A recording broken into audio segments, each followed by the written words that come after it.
अजी, आज हमारे घर आपकी बड़ी भाभी आई थी और वो बेवकूफ मुझसे कह रही थी आपके बड़े भैया को भी जंगल में किसी खजाने का पता चला है और वो भी जंगल से खजाना निकालकर हमसे ज्यादा अमीर हो जाएंगे।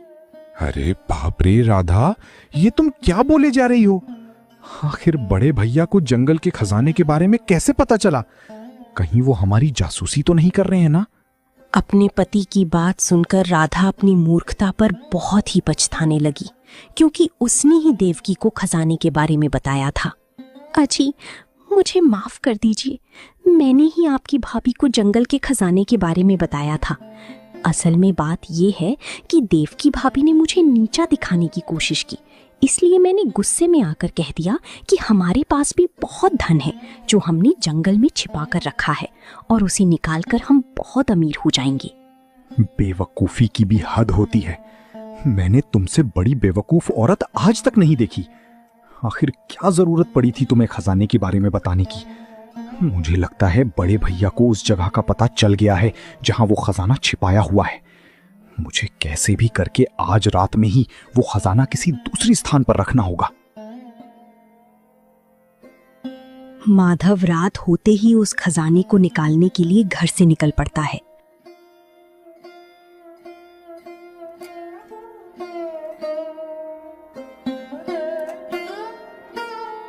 और वो चुपचाप उस खजाने को निकालकर घर ले आता है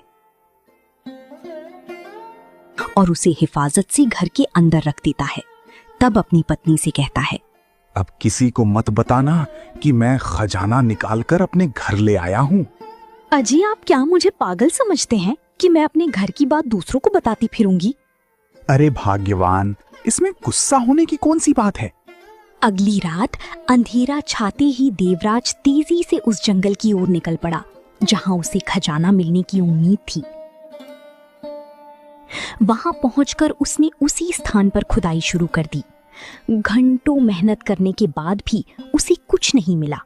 मिट्टी से सना हुआ देवराज निराश होकर मन ही मन सोचने लगा, ये कैसे हो सकता है? निशान तो बिल्कुल यही था। कहीं ऐसा तो नहीं कि माधव को खजाने का रहस्य पहले ही पता चल गया हो और वो इसे यहां से ले गया हो? मेरी सारी उम्मीदें टूट गईं। आखिर वो खजाना अब कहां होगा? इधर देवराज जंगल में भटक रहा था और उधर उसके घर में देवकी अकेली थी। रात गहराने के साथ कुछ बदमाश चुपकी से उसके घर के पास पहुंचे। लगता है आज हमारी किस्मत खुलने वाली है। इस घर को देखकर तो यही लगता है कि अंदर काफी कीमती सामान होगा। बिल्कुल सही कहा, जल्दी काम शुरू करते हैं, ज्यादा देर रुकना ठीक नहीं होगा। दोनों चोर घर में घुस गए और मौका पाकर धन, गहने तथा अन्य कीमती सामान समेटकर वहां से भाग निकली। कुछ देर बाद जब देवराज वापस लौटा तो उसने देखा कि देवकी रोती रोती बेहाल हो चुकी थी। अरे देवकी, क्या हुआ? तुम इतनी परेशान क्यों हो? मुझे साफ साफ बताए। हम बर्बाद हो गए जी। आपके जाने के बाद कुछ चोर घर में घुस आए। उन्होंने घर का सारा कीमती सामान और धन लूट लिया। अब हमारे पास कुछ भी नहीं बचा। ये सुनते ही देवराज के पैरों तले जमीन खिसक गई। उसे लगा जैसे उसकी सारी दुनिया एक ही पल में उजड़ गई हो। मैंने धन के पीछे भागते भागते अपना सब कुछ खो दिया। अब हमारे हाथ खाली हैं। लेकिन आप भी तो खजाना लेने गए थे, क्या आपको वो नहीं मिला? नहीं, मैंने उस जगह को बार बार खोदा मगर वहां कुछ भी नहीं था। शायद किस्मत को यही मंजूर था। हम उस दौलत के पीछे भागे जो कभी हमारी थी ही नहीं। लालच ने हमारी समझ छीन ली। अगर हम दूसरों की खुशियों से ईर्ष्या ना करते तो शायद आज ये दिन नहीं देखना पड़ता। देवराज की बात सुनकर देवकी भी सिर झुकाकर खड़ी रह गई। उसे अपनी गलती का एहसास हो चुका था। दोनों पति पत्नी कई दिनों तक दुख और चिंता में डूबे रहे। धीरे धीरे देवराज की हालत खराब होने लगी। खजाने के खो जाने का दुख और मन में उठती चिंता उसे अंदर ही अंदर खाई जा रही थी। दिन रात वो उसी बात के बारे में सोचता रहता। उसकी रातों की नींद उड़ चुकी थी। वो ठीक से खाना पीना भी नहीं करता था।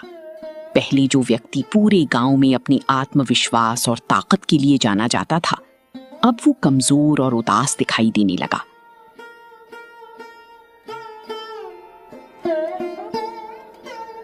समय बीतने के साथ उसकी तबीयत इतनी बिगड़ गई कि वो बिस्तर से उठने तक में असमर्थ हो गया। देवकी उसकी हालत देखकर बहुत चिंतित रहती थी। वो बार बार उसे समझाती कि बीती बातों को भूलकर जीवन में आगे बढ़ना चाहिए, लेकिन देवराज के मन पर पछतावे का बोझ इतना अधिक था कि वो कुछ भी सोच नहीं पाता था।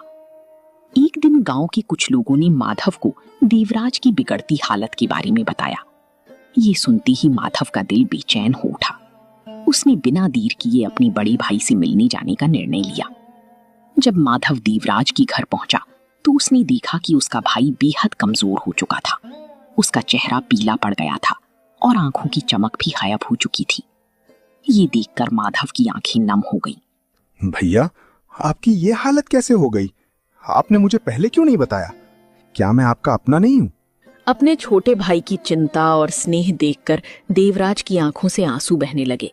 उसे अपने पुराने व्यवहार की एक एक बात याद आने लगी। उसे महसूस हुआ कि जिस भाई को वो हमेशा कम समझता था, वही आज सबसे पहले उसकी मदद के लिए खड़ा था। माधव, मुझे माफ कर दो। मैंने हमेशा तुम्हें कम समझा। मैं अपने धन और घमंड में इतना अंधा हो गया था कि रिश्ते की कीमत ही भूल गया। मैंने कई बार तुम्हारा दिल दुखाया, फिर भी तुम मेरे लिए चिंता कर रहे हो। आज मुझे समझ आया है कि धन हमेशा साथ नहीं रहता, लेकिन अपने लोग हर मुश्किल में साथ खड़े रहते हैं। भैया, पुरानी बातों को भूल जाइए। मैं आपसे नाराज नहीं हूं। आप मेरे बड़े भाई हैं।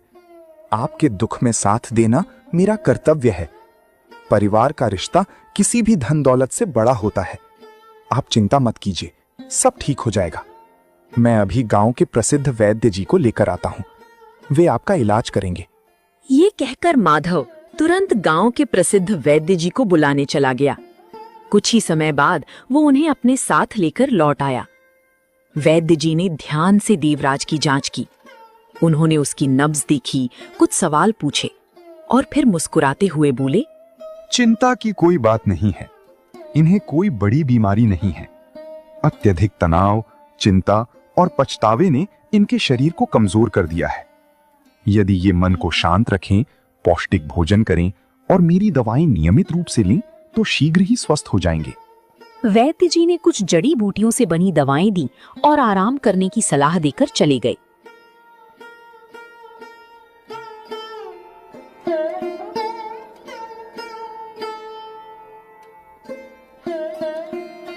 कुछ दिनों के बाद देवराज एकदम स्वस्थ हो जाता है और दोनों भाई आपस में मिलजुल कर रहने लगते हैं और हंसी खुशी अपना जीवन बिताते हैं। अगर आपको ये कहानी पसंद आई हो तो वीडियो को लाइक करें